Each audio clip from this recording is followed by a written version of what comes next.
Hello, everyone, and welcome to another day of the second wave of the pandemic, science and society. Today, our speaker is Mary Bueckendorf, or Mrs. B, as she's known to her students. She's a middle school science teacher at Hawthorn Leadership School for Girls. She will discuss the challenges of pivoting middle school education during the pandemic and the difficulties for students, particularly students of color. Thank you for being here, Mary. I'm very glad to be here. Let me share my presentation and I'll be right with you all. Okay, so the title of this is Education in the Time of Pandemic. Just a personal introduction. Like Krista said, my name is Mary McLeese Bueckendorf. I'm a middle school science teacher at Hawthorn Leadership School for Girls. And if you can see the numbers on my screen, this is my favorite icebreaker as a former math teacher. 3 numbers that tell you a little bit about me. So 3 is the number of careers I've had. I started out as an architect. I am a mother, and now I'm a teacher. So that's 3 careers. 5 is the number of children I have. So one story I tell is that I became a teacher because it was a great way to keep being around children without having to raise any more. And the infinity sign is because that's how glad I am to be here today with you, talking about my favorite thing, education. So this is where I teach, Hawthorn Leadership School for Girls. It's a charter school. It's an all-girls middle and high school. It's STEM, science, technology, engineering, and math focused. And we serve an urban community in North St. Louis City.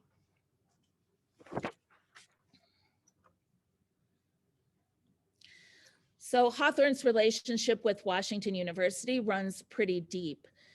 Every charter school has to have a university sponsor, and Washington University is ours. In addition, Institute for School Partnership provides our science curriculum and our coaching, and this affiliation with and support from Washington University is a huge strength of Hawthorn's.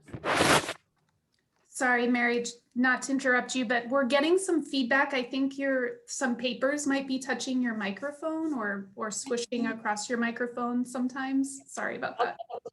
I'm sorry. Let's see if I can do better. So today's talk is going to focus on 4 things, and it'll be the past, the quick pivot that schools had to make, including ours, to a virtual platform last spring, then how we spent the summer planning for this school year, and then the present, what the present looks for us at Hawthorn, and an overview of what the challenges have been to students and to teachers. And this is especially to students in underserved communities, people of color, who are already facing significant challenges. And then the future, where do we go from here? So early warnings. As a science teacher, I'm always looking for current events to bring into the classroom. I include them as morning bell ringers. Maybe some of you remember those. I heard about an outbreak in Wuhan, China, and it seemed very small and very far away. But quickly it ramped up. January 9th, the World Health Organization announced an outbreak. I listened to the New York Times podcast there, January 20th, 2020, there it was. The same date, the CDC announced screening at US airports. January 21st, the very first United States case was identified.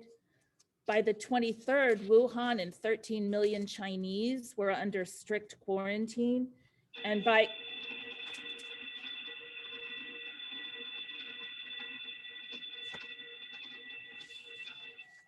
sorry about that. By the 31st, the World Health Organization had declared a worldwide emergency.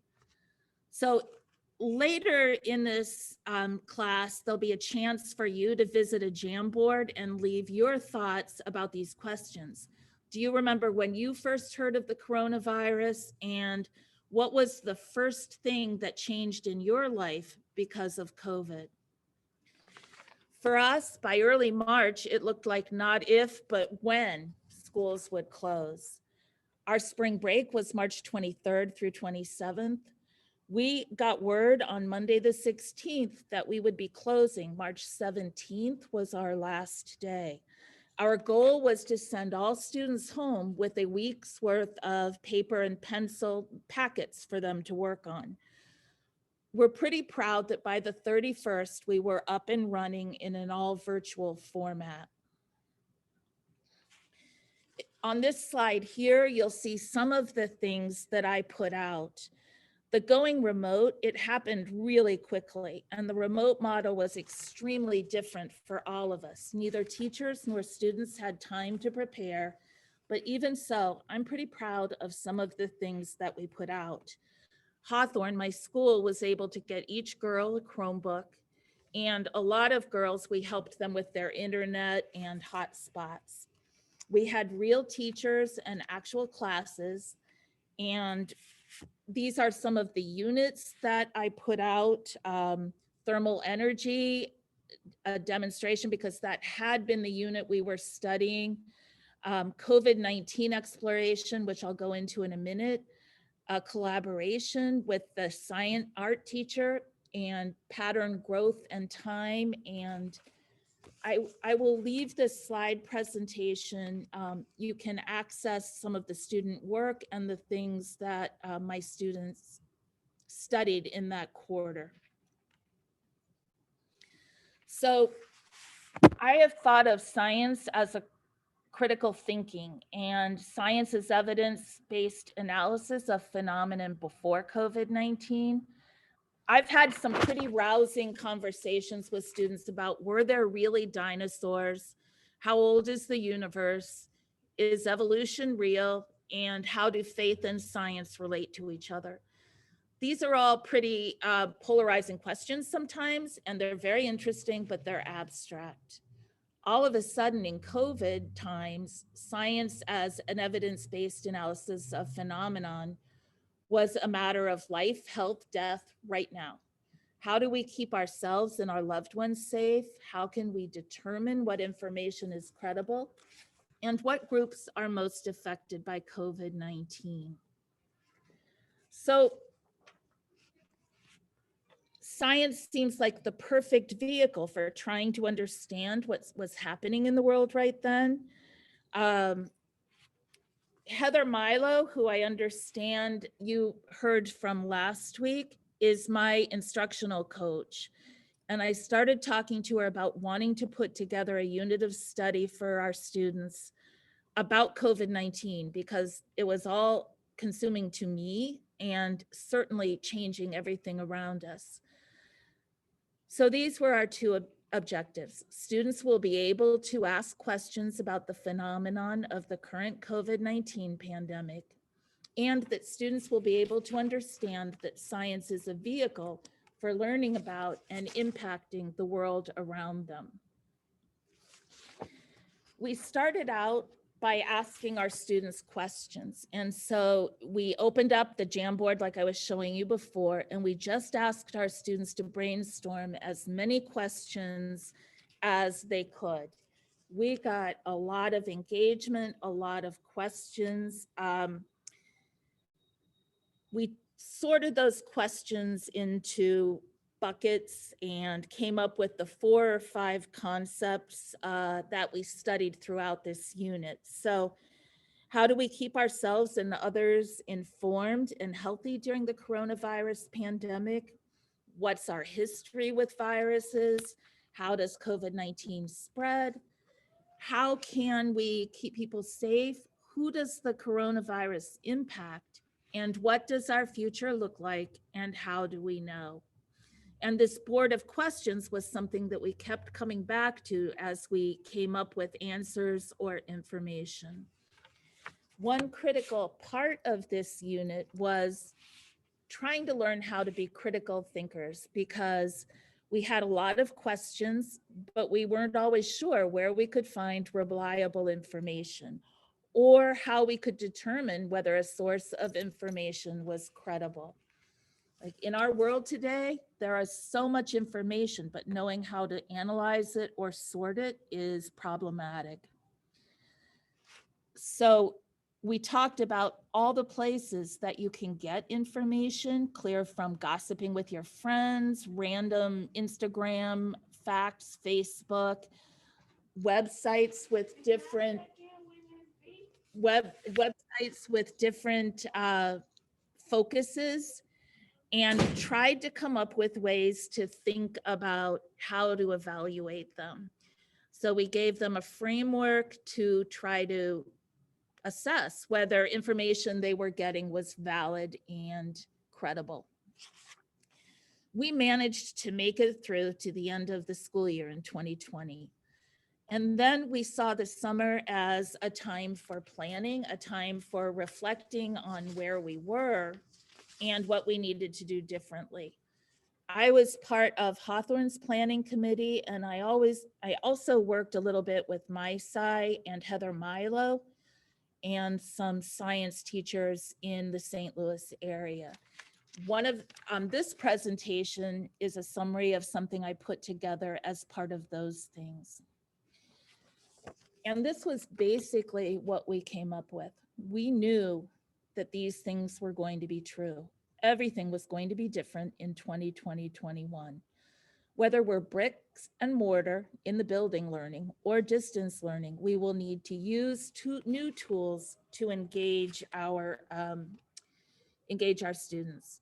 We were proud of all the things that we did, but we knew there were a lot of things that we wanted to do better. And we started to realize more and more that it was not a sprint, that we were looking at a marathon.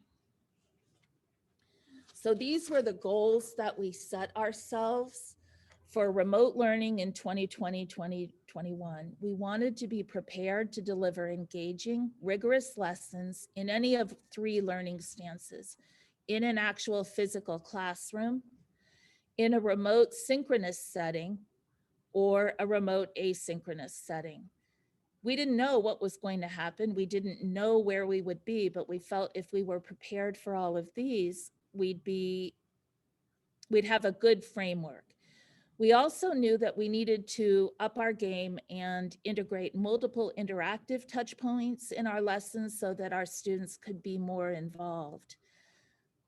And the third thing was we needed to provide accountability data. We had delivered curriculum, we had delivered instruction, we had done things with our students in the spring, but it would have been hard to assess. And so we wanted to see going forward if we could meet more of those. And I'll come back to what the goals were and how we met them in a little bit. So this is just some of the many platforms that we looked at. I am not a tech expert by any means, but I try hard and I knew what I wanted to do. We decided in the end to keep it simple. And we thought about this. We are a Google school. We use Chromebooks. We looked for these applications that integrated with Google Classroom. We also looked for programs and apps that had a free component so we could try them out before we invested as a school in a premium subscription. There were a lot of resources out there, and a lot of applications made an effort to support teachers who were trying to do this quick pivot. We looked for simulations. As a science teacher, I love that my children have their hands busy almost every class. That is something that is extremely hard to do in this virtual hybrid setting. So we looked for simulations, things that would take the place of some of what was happening in the classroom. As we got ready for fall 2020, we came up with a few things. We realized that our students, as much as they were familiar with all of their devices and their phones and the social media platforms, they often didn't have the vocabulary they needed to understand the instructions, how to take a screenshot, how to split your screen. And so as a school, we came up with the basic tasks we felt like our students needed to be able to accomplish, and set up a tech boot camp for our students as they came back to class. We also made sure that we had a Chromebook and hotspots for students, so that they could have access to our virtual instruction. For teachers, we decided to go with the technology we had. We didn't invest in a huge high-tech solution about videotaping lessons and cameras that tracked the teachers. We also decided not to videotape the classes at all, except through Zoom. We had some concern about the logistics of it and just needing to focus on something simpler.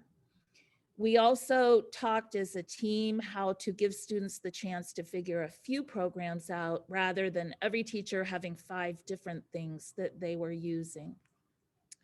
One thing I really appreciate about the school that I work for is that we have a generous amount of pre-school year professional development, and we used that time to plan an organized across the school approach to technology. So fall 20 to February 21, this school year, we started out all virtual. We went hybrid around Thanksgiving. And so what that means to us is that some of our students come to the building for in-person learning Monday, Wednesday, and Thursday. All girls are virtual Tuesday and Friday. So what you see in the photographs are, you see trying to do some of the science activities hands-on. You see girls joining us by virtual Zoom, and there were kits that went home to these girls. You see us dressing up and trying to do some of the same fun things that schools do. Here, I'm trying to wear my Santa jammies, and another student is dressed up like Santa for Christmas.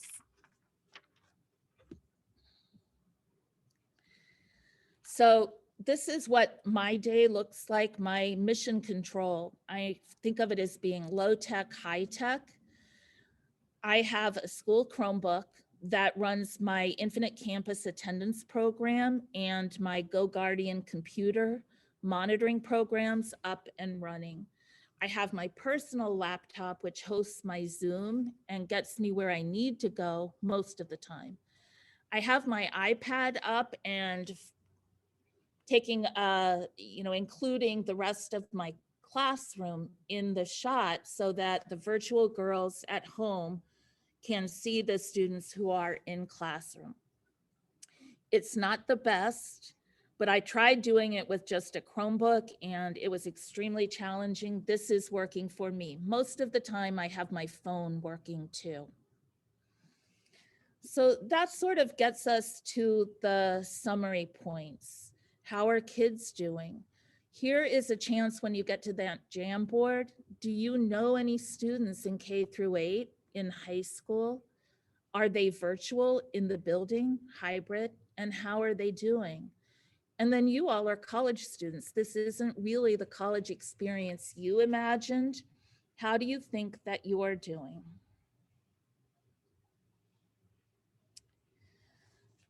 And then how are teachers doing? This is from Teaching in the Pandemic. This is not sustainable. It's a New York Times article. Oh, it should be November 30th, 2020. And the quote is about teachers just being so tired. And it said that the weariness spanned generations. Among the poll respondents, 55% of veteran teachers with more than 30 years of experience said they were now considering leaving the profession. So did 20% of the teachers with less than 10 years experience. The bullet points on the right are pretty much how my fellow teachers and I think about it. We feel like we're working twice as hard to get half as much done and a quarter of what we used to sort of taught, in that sense that our students are walking away with the knowledge and skills that we mean for them to have.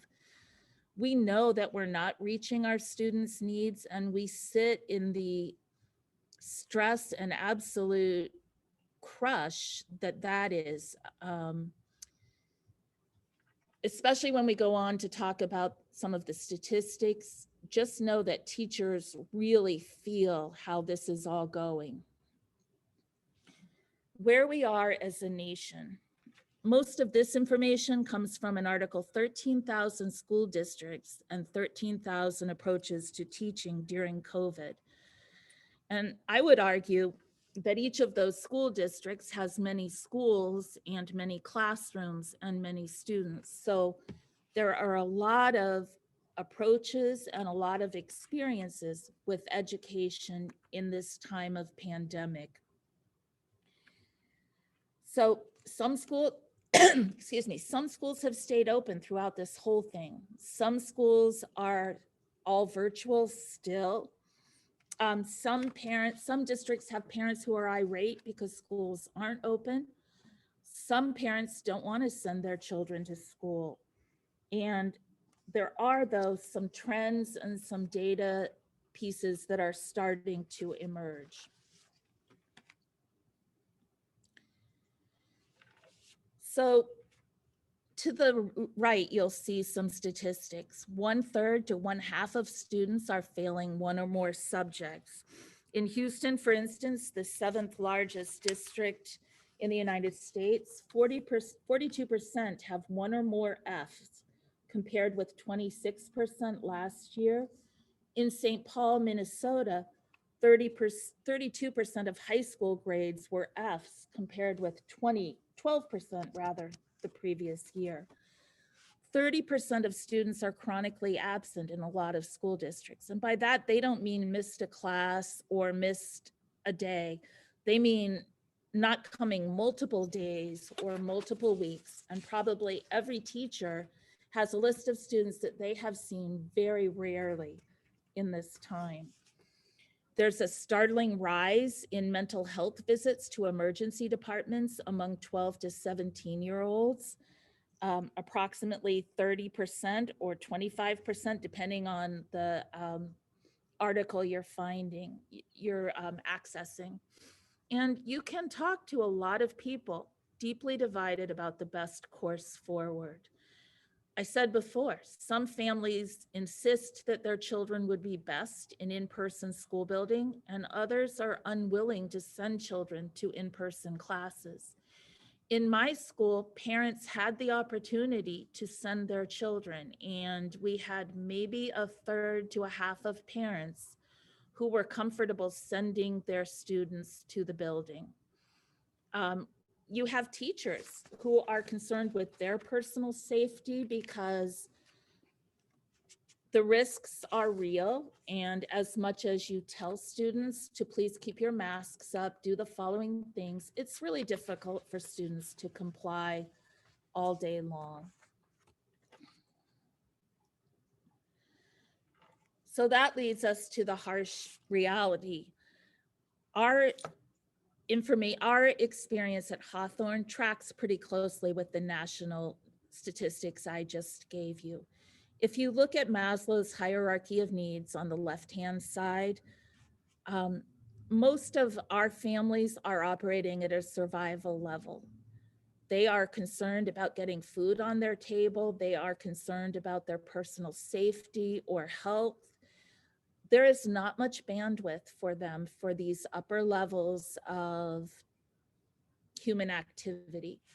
I'm a middle school teacher, so I'm closer to that. And I see multiple girls in my school who are alone all day because their parents and family members are working, or I see them caring for up to 5 or 6 younger siblings or relatives. So I have girls who will say they have to be excused because they need to go feed their siblings lunch, or they have to black their camera out because things are going on. I also see girls without a place to work. You know, their houses may not have a place where they can have a home office or a Zoom setting, which makes attending to class a lot more difficult. In high school, we hear from girls who've Families need the money their jobs provide. When they miss class and we follow up, parents say to us, we need their money, we need this job, and college may not be in the works for these girls anymore. I would also say that here are just some other things. My middle school girls, I don't know if any of you have done this, but I checked into my Zoom meeting one time about an hour and a half early just to make sure that everything was working. And I did not actually have the class password protected or anything else, but there was one of my students. She spent her days all last spring in a fast food restaurant because that's where her aunt worked and that's where there was Wi-Fi. So most mornings when I logged on early, she would be there. And those were the times that she would be talking. She told me her father had COVID. Then she told me her father had passed away from COVID. She also shared that another classmate, another student of mine, had lost her father to gun violence. So these girls are home without any way to really reach out and get community support. Let's see if there, I would also point out that as a school, we pride ourselves on being a college prep school, and we're young enough that we're just about to graduate our first high school class. But this this pandemic has been a huge cost. We do have several girls who have gotten reasonably good paying jobs, say at UPS or Schnucks, and their families say, we need them to do the work. We need those jobs. We have other parents, I have middle school parents who have told us that they cannot push their children to attend school or do the work, that their value right now is on peace and harmony in the class. And so if that's what a few families are saying explicitly, it's not hard to imagine that a lot more families are feeling that implicitly.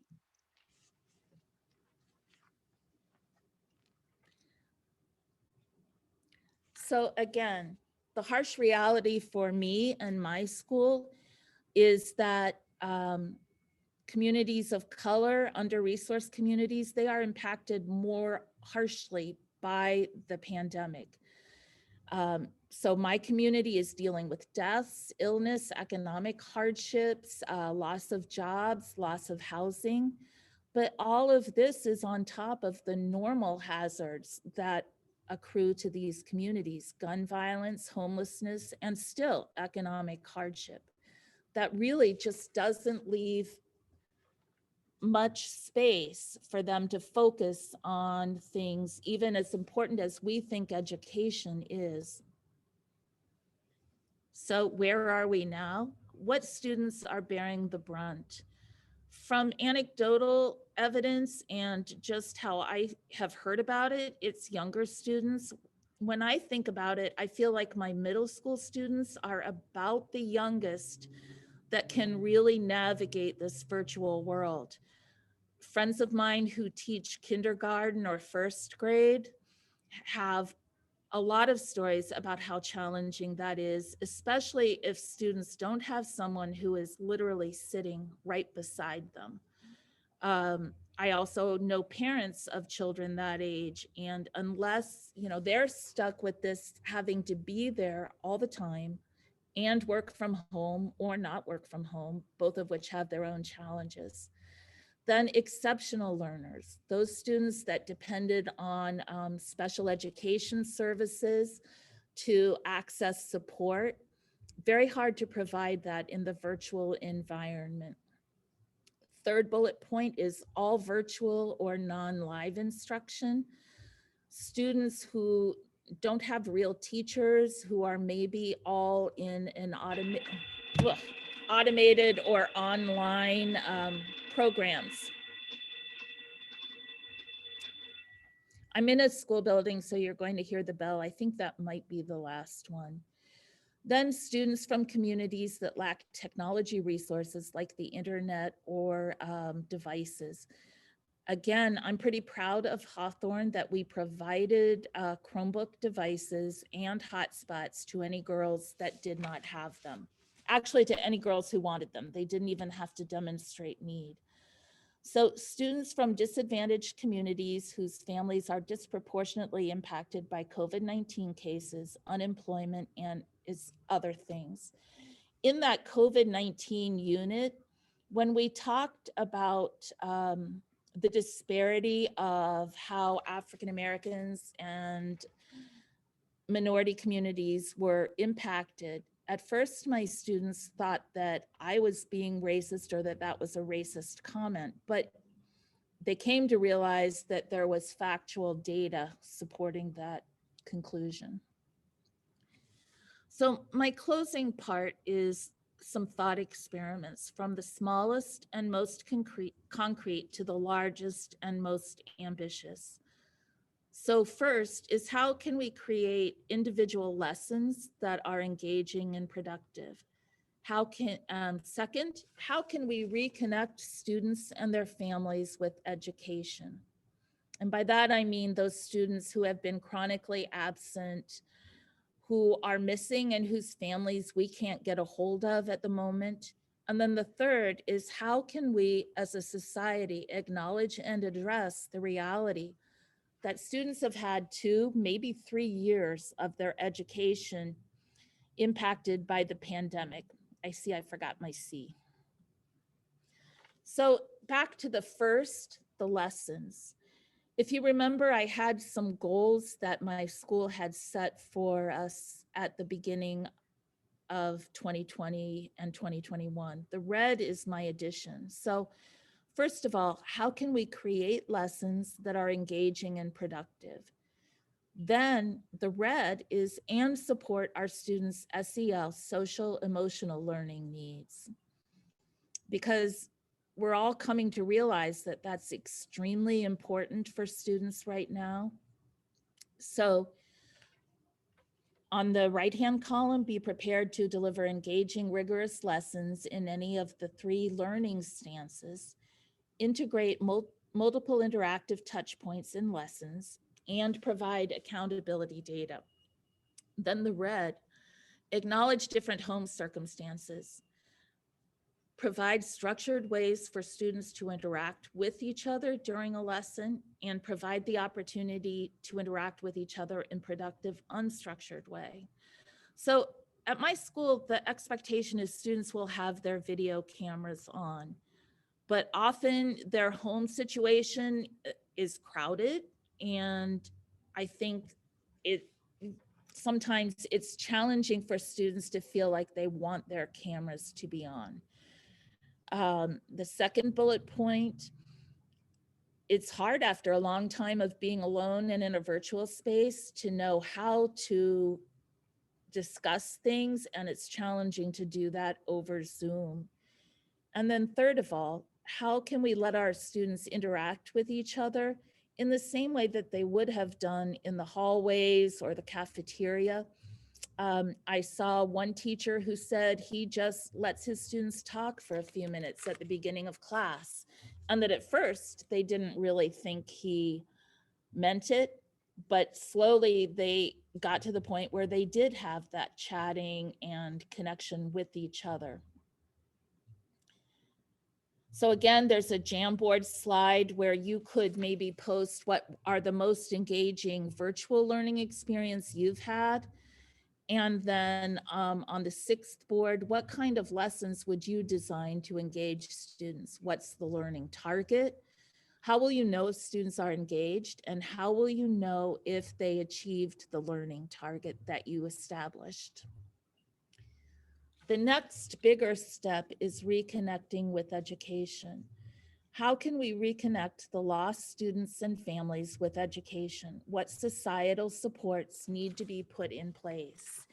And when I think about this, I think about my middle school students and am terrified by what it means that some of my 6th, 7th, and 8th grade girls may have drifted away from school completely, because I think that their life will be really challenging without the advantages education give you. gives you. I'm thinking of a story from my own life of a man about my age who said that he was forced to leave school in 7th grade because his family needed him to work. Now, these many years later, he's a contractor and he's fairly successful doing what he's been doing for all these years, digging ditches and excavating in a construction company. But that's a hard way to go, and it's not a road that's open to many people. So the frayed rope is just how tenuous I think that connection between students and education and students and the future that education can provide them is. Last is acknowledging and addressing the impact. How can we as a society address the reality that students have had 2 to 3 years of their education impacted by the pandemic? How do we acknowledge it? How do we assess it? How do we remediate that? How do we support individual students? And then, as the absolute biggest question, are there structural changes to the educational system that we should implement, that we could implement at this point where so many aspects of education have been stressed to the breaking point?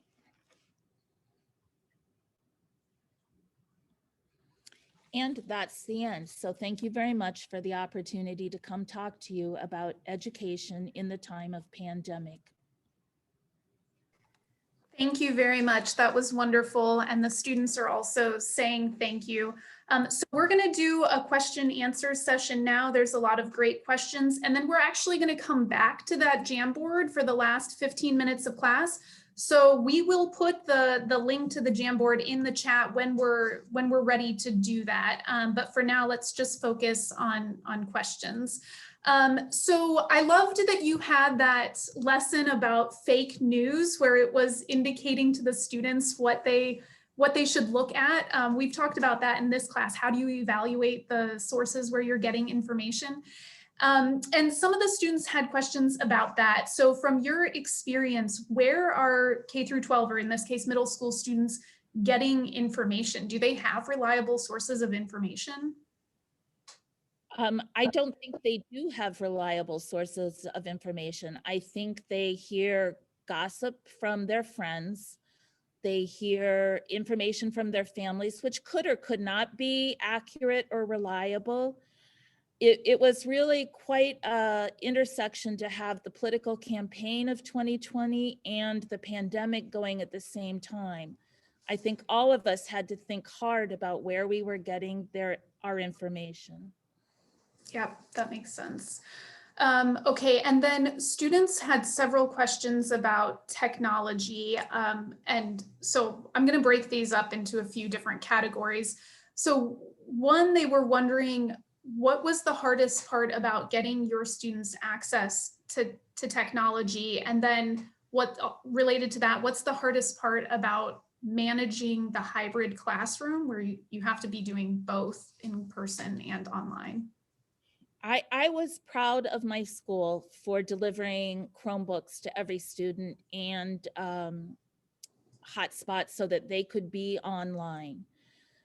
What was challenging about that is the everyday glitches that happen with technology, but also what I tried to indicate was that it's really their level of familiarity with some basic things that you need to do with technology was marginal. Like they probably could have programmed their remotes for the TV. They could have done a lot of things, but we had to go back to basics and figure out a vocabulary about what keys did what and be very explicit. So that was the first question. It was managing and making sure students could actually follow the steps to do the things we needed them to. And what was the second question again? What's the hardest part of teaching in a hybrid classroom? I will say the first day that I had to teach with both students in the class and on Zoom was extremely challenging. It's trying to keep track of my students, my girls in both places. And I see that Heather Milo is on this call. She knows how stressful that was. I have thought hard now about using a program like Nearpod, where all my students can be involved in the same platform. Because at my school, we can't have everybody on Zoom because it will suck up too much bandwidth. So I would say there was an incredibly bumpy week while I tried to figure that out. My school actually has gone to where math and ELA, English, have gone to where the teachers only have their virtual students or their in-person schools. Science didn't have that flexibility because there wasn't room in the schedule. Yeah, that's tough. So you actually touched on a couple more of the questions that students had, one of which you mentioned about how fortunate you were that the school was able to get everyone a Chromebook. And students were wondering if you thought that being at a charter school meant that there was the school was better equipped to get that technology to the students, and how that compares to public schools, or if you know how public schools are handling this situation. I'm not too sure about St. Louis public schools. I think they probably are challenged by their enrollment and the size of it. I know that as a charter school, we're pretty well funded, not just because we're a charter school, but because of who we're chartered by and the resources that our foundation brings to us. We also have a small enrollment. But we also had to decide that we were not going to be able to invest in the kind of technology, say, that a public suburban district either had or could access. So Yeah. there were, we were better than some and not as well equipped as others. Yep, that's fair. Related to that, students were wondering if you feel safe teaching in person, and if you had any choice in that, or if as a school you were just told you have to be in person now. We did not have a choice. I was concerned. Like, I was glad we went virtual back in spring of 2020. I feel like I'm pretty cautious in my school building, and I am on every vaccine list that I can find. Yeah, that's fair. I will keep my fingers crossed for you. It's so challenging to actually get one of those appointments, so I hope that goes well. And then one last question on this topic. Students were wondering how you coordinated the programs that were going to be used across different classrooms or different subjects.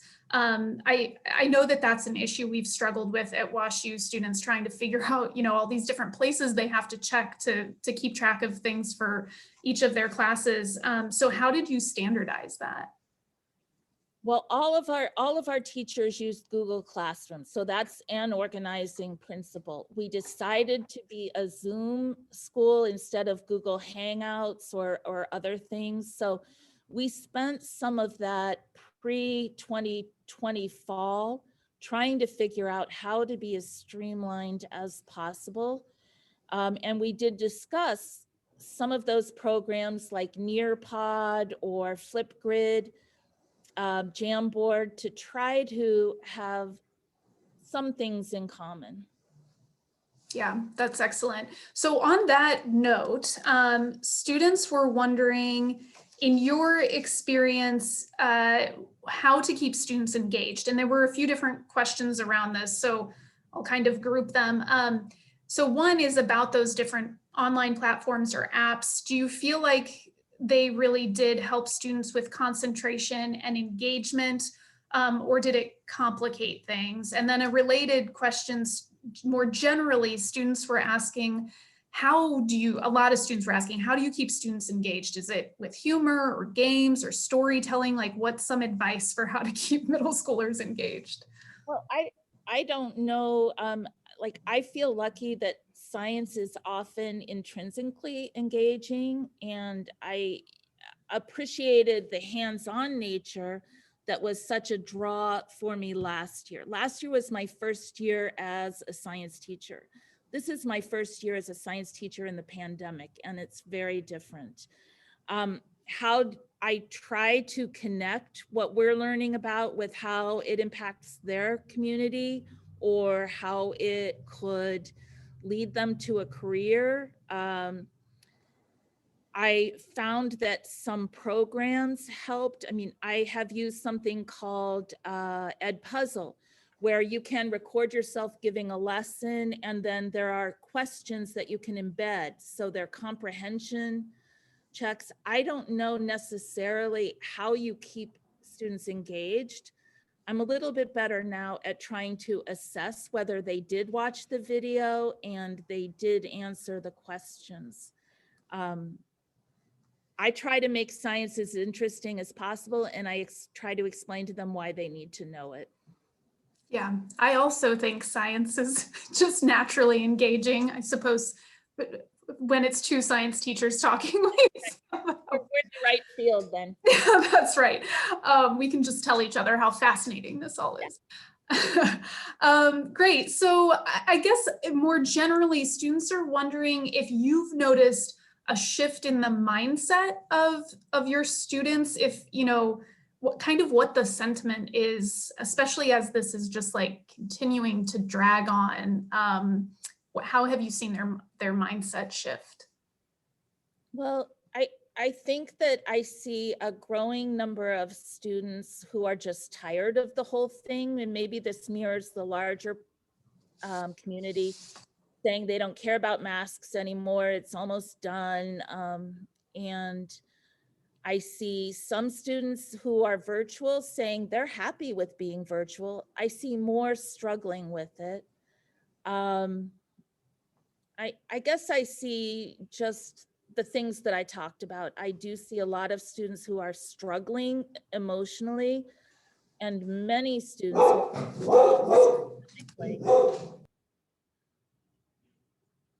that sounds like my house too. So I feel like it's hard to say what all students are doing. We get a range. I'm sorry, my dog is upset at something, but she'll calm down in a second. So yeah, that makes sense. Related to that, students were wondering if there have been any benefits. I mean, you mentioned that there are some students that are actually maybe you didn't say thriving, but potentially there are students that are thriving in online learning. And I've read some articles that talk even about how middle school, like where bullying is often can be an issue, that some students are happy to be virtual. And I can think of maybe 10% of my students who are academically excelling and extremely happy with their virtual situation. Yeah, I mean, so how do you think, you know, in the future when we're on the other side of this, is there a way that is going to get incorporated into how students learn? Like, will there be more options for ways that students can learn in the future? I don't know, like that is above my pay grade in a lot of ways, but I can't imagine that we will give some of our virtual learning up. The consensus seems to be that it would be a lot better to be mostly in person. But just in our staff meeting recently, we were talking about how it might be nice to have one day that was virtual. So that is kind of what I meant by that last question. Are there things that we should change going forward? Is our goal to go back to exactly the way it was? Yeah, I think that's a great question to reflect on. And the students were actually kind of asking the same question back to you. Are there certain things like for example, maybe some of the technology that you think would be really useful? I mean, in addition to what you just mentioned about having one day virtual, are there other things that you think would be beneficial to keep around after? Yeah, I liked technology even before. And I think one of the things I remember from a technology education class was it has to be something that you do better with the technology, that it's not just a replacement for something else. And I think there are a lot of these programs that structure how students can respond. I know my site has a bunch of people using Flipgrid where students record their answers, and there's just a lot more avenues. So I do think that technology that we've all been forced to use will stay in the future. Yeah, that's great. So I guess Which question do I want to go with next? I'm going to go with mental health. There are a lot of questions around mental health. So um, I guess one is what is happening in terms of mental health? Are students talking to you about it directly or indirectly? Is it coming across that your students are struggling with mental health issues? I mean, you touched on this in your presentation, but what does that actually look like for you as a teacher? And yeah, let's start with that, and then we'll have Well, others. I mean, I gave a few broad statistics. We see that all the time in my school anyway, because our community just has a lot of challenges. So I have some students that will come talk to me directly, some students that we see things going on and we try to reach out and talk to them. I also mentioned that it's a weird sort of thing to have this virtual window into their family lives. So in some cases, we're seeing more than probably students or families. We see more things than we used to at any rate. We have a social worker, we have a counselor. Those people were very busy all the time. They're really busy now. Yeah, one of the students was even mentioning, several of the students have commented on, their personal experience with a younger sibling in this situation. One of them was saying that, they live across the country, both of their parents work full time. They've tried to get their sibling into a therapist, but this is such a big problem now that the therapists are all booked up. I feel fortunate again that my school can offer some resources. I will, this is just an anecdote, but I have a student that again is an early logger honor in my morning advisory. And at first I thought that her closet was where she had her office set up, but now I think it's where she feels safe, where she's home alone all day, and this is a refuge.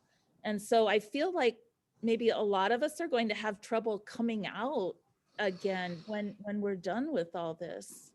Absolutely. I mean, students were asking, what do you think the long-term effects, developmental effects will be on students? And they asked that from a number of different angles. One of them being, since you had mentioned that you're working twice as hard, but teaching less, getting through less material. So is there a long-term intellectual impact this will have in terms of not being able to socialize? Is there going to be a developmental impact on students? Well, I would ask this back, but don't we all feel a little bit more comfortable than we used to just being by ourselves and not talking to people?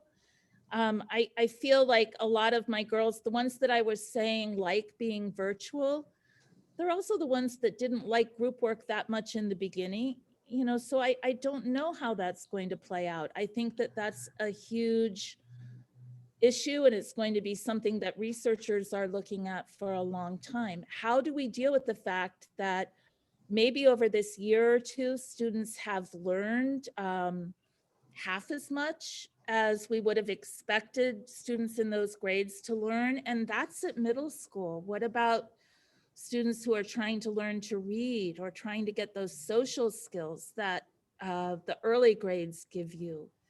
How are we going to help those students get where they need to go? Absolutely. Yeah, so on that note of helping, students want to know how they can help. So a number of different questions in this regard. I'll start with a general one. So students at the university are wondering what they can do to support teachers. Well, I think that supporting students in some way would be supporting teachers. And I have heard about universities who work out virtual tutoring sessions. I think that's a point of human contact for students who are at loss. And I feel like that young person, like college student to younger student, is a really valuable thing. About helping teachers concretely, I don't know. I'm hard pressed to think about that, but helping our students, I can think that that would be huge. Okay, excellent, because that was the next question. How can they help students? So that's helpful to know. One student was asking if Hawthorn has Teach for America. We do have Teach for America, and I don't think we have AmeriCorps volunteers, but we are going to have some interns next year. I think that it's going to take all of us in a long-term sustained effort to try to help students. So your students, the people who are listening to us right now, can think about whether they're interested in short-term support, which is certainly needed, or long-term things, which are also going to be needed. Excellent. And some of the students are putting some specific examples of ways they know to connect with younger students in the chat. So we'll definitely share these on our Canvas page as well. Things like they say the Learning Lodge at WashU pairs you with young kids in the St. Louis area to tutor. A Little Joy initiative partners low-income students with free tutors, so on and so forth. So we'll definitely share some of those resources as well as the ones that we've been talking about with you.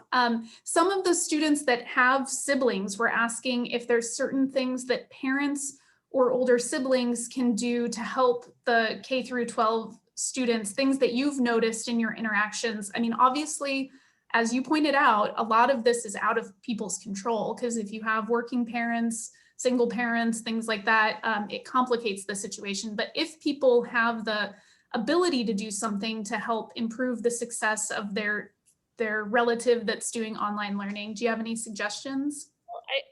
I off the cuff, it's hard to think, but one thing that came to me pretty quickly is if your students have the flexibility to even virtually sit with their younger relative during school and maybe be that support when a family adult, like a parent, can't do that.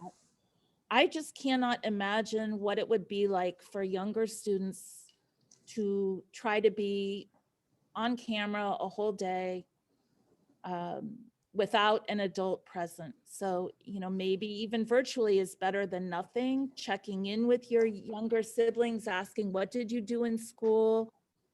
And then I just think we have to keep telling children that it's worth trying to learn things and know things and read and figure out everything they can, so that maybe they'll find their way back to school in the future. Yeah, that's a great point. You also had mentioned in your presentation that it's hard to provide within a virtual environment. It's hard to provide for students with special needs or with disabilities. And we had several questions related to that topic generally, even before you mentioned it. Students were wondering, if there are any tips for designing lessons to try and help create lessons for students with special needs, or if there's any particular plans that were successful at adapting for students with special needs. Well, I mean, this is what was true in the real former classroom in the former world is still true virtually. Like when I think about trying to design a lesson for students who have IEPs or special ed services, I think teachers try to think of what's the essential thing that you want students to learn. And then you package that thing at the level and in the fashion that your students can access. So I have a student that I take what we're doing in class, and she just can't handle the virtual world. So she gets a pencil and paper packet that roughly covers the same topics that she can work with her special ed teacher, do it, and then turn it back into me. So, I think the same things that teachers tried to do all the time, figuring out how to give your lessons in a lot of different ways, like for people who are auditory, visual, hands-on. That is still the trick. It's just harder because a lot of those people really need the close relationship and proximity, almost, a physical proximity to be successful.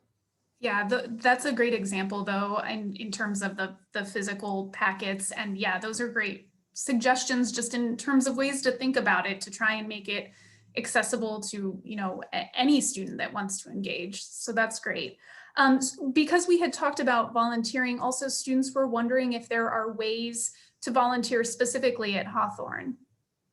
I was hoping that someone would ask. I do not know exactly, but I am pretty sure we would be glad to do that. And I was excited to hear you say specifically, was it the Learning Lodge and other things? Maybe if I can get those resources from you, and I can talk to my principal, Daphne Robinson, and see what might be there. We're trying to do some after school stuff still, and some in-person and virtual. So I will talk and then reach back out to you. And maybe if you give me a list of things that your students are thinking, that would be great. Yeah, that's perfect. So we can even, we'll share some information on Canvas, and students, you should reach out if you're interested in volunteering, and then we'll connect and figure out a way to make that happen. Before we go to the Jamboard, there's just one other thing. So as I mentioned to you, the students are doing this K through 12 project where they're either developing a lesson, recording a lecture, somehow trying to create content that meets science standards for a specific grade, but hopefully just helps out teachers that are overworked. So do you, before we go to the Jamboard, just in general, do you have any additional advice or suggestions for the students as they work on those projects? Well, if you pick a particular standard or a topic that you want to address and you figure out how you want to do it, you could write down these particular programs. Screencastify would let you record your desktop and your voice at the same time. Edpuzzle is the one that lets you add questions to a video, and then you can embed comprehension questions. It also will tell the teacher how long students spent watching the video and what their score was. So that's the accountability measure that I like to see. So those are some specific advice. I know Heather may have given you standards to reach for, but picking something that you are interested in, picking a grade level, and then putting something out there would be great. Excellent. Okay, great. And we can share those, the suggestions, the Edpuzzle and Screencast, I think it was. Yeah. There might be other ones, but that's pretty intuitive, where whatever you're playing on your desktop, it will go through. Like I thought about doing that with my presentation. And it's just a way to turn a presentation or reading a book into a video. Okay, great. So we have about 12 minutes left. So I think if we could do the Jamboard, if you want to walk us through that exercise, would you be able to put the link in the chat to all panelists and attendees? Oh, I'm going to share that then.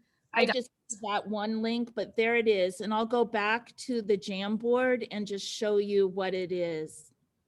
Okay, so I think everyone should now have that link. Can someone put in the Q&A if you received that link? Just say yes if you did. Now, I will say that Heather Milo introduced me to Jamboard. And let me share my screen. I'm sorry. No, that's great. Thank you. And yes, a bunch of people said they got it. So I think we're good. Everyone should have access. What you can see here, this really upped my engagement game, even in the classroom. And you can grab on the left-hand side, you can grab a sticky note, type your message, and then hit save, and it will populate to the board. Please. Awesome. Can you walk through that one more time? I think some people are still getting, oh, sorry. Heather says the wrong link. Ask Mary to send it again. I'm sorry. It looks like that was the wrong link. Maybe that was the link to the actual presentation. Okay, give me a minute. Yep. All right, let me try again.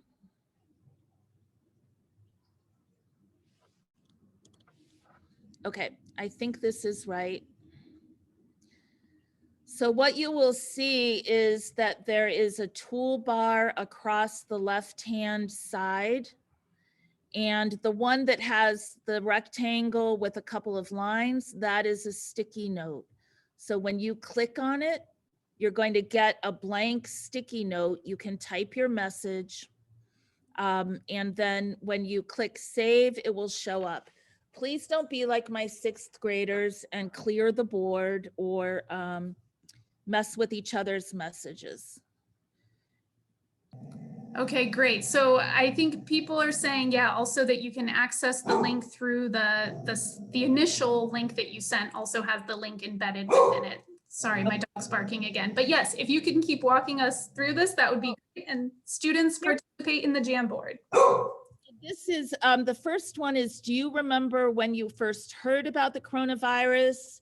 And what was the first part of your life that changed? So the first 3 boards are for that. If you can look up at the top, right under the browser bar where it says education in the time of pandemic, there are 9 different boards. So you can go through and there are different questions on the boards. I'm going to go ahead and just show you and talk about it.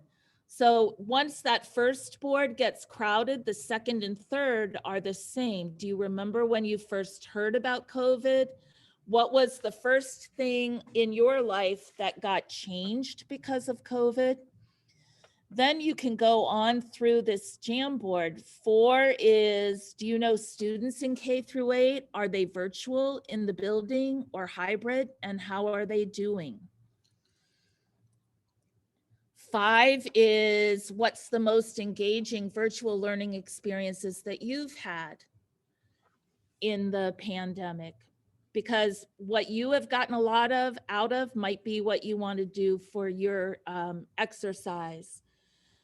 Board 6 is, what kind of lesson would you design? Board 7 is, how can we as a school, as a society, reconnect with students and families with their schools? Like, I have, one of the hardest things is trying to keep any kind of momentum going because not the same people are absent all the time. And 8 is, how can we as a school acknowledge and address the impact that the pandemic has had on the education of a whole generation, from you all as college students down to kindergarten and preschool. So you'll see a picture of a bridge on that one with a section missing. How do we bridge that gap? And then 9 is blank. So you're welcome just to peruse and answer the questions that you feel are of interest to you. I'm interested in knowing what you have to think. That's wonderful. We are hearing from a lot of students that there are too many people trying to use the boards at this time, but this is something that'll stay active, right? So after the class is over, if students want to go back and play around with it, they can do that. Is that right? Yes, that is right. Great, so yeah. I did not know how it would work with a class this size. It works pretty well for my much smaller classes. Yeah, we have lots of unexpected difficulties because of the size of the class, which is great though, because we're happy to have students that are engaged with the topic. But you know, the nice thing is, I think this is what you've set up is a really great activity for them to think through some of the questions they could be addressing and some of the ways they could be trying to design lessons to interact with students. So I think that it's wonderful, and certainly students will be able to come back to it after the class and try it out then. And it did work for me in the pre-pandemic world. In this pandemic world, it's a way for my students to talk to each other even when they won't come off mute. And it's a way for them to be brave enough to put an idea out there and then sort through. Yeah, that's wonderful. And I think, like you said, it's great to have different options of ways for students to interact because everyone's going through something different. And we want to try and, create experiences for everyone despite the different place that everyone is at right now. I think before they had, people had said COVID was the great equalizer, and we have now realized that is absolutely not the case at all. I mean, for those of us, even, to be at Washington University is a privilege, even in this time of pandemic. It's not what anybody expected, but there are certainly levels of how people have been impacted. Absolutely. Well, this has been really wonderful. Before we go, I just want to ask if there's any last message that you'd like to give to the students. Well, I'm anxious to see the Jamboard once you all have had a chance. I'm eager to hear what you think, and it's been a privilege and an honor to get to come talk to you. It's been wonderful for us to get to hear from you. So thank you very much. And it sounds like we will be in touch, hopefully connecting people from the class to you. And so that's all we have for today. Please remember to check out the Jamboards later today or throughout the week, as hopefully less people are on them all at once. So Mary, thank you very much. This has been wonderful. Thank you very much. Goodbye. Bye. To everyone else, I will see you back here on Wednesday. Until then, stay safe.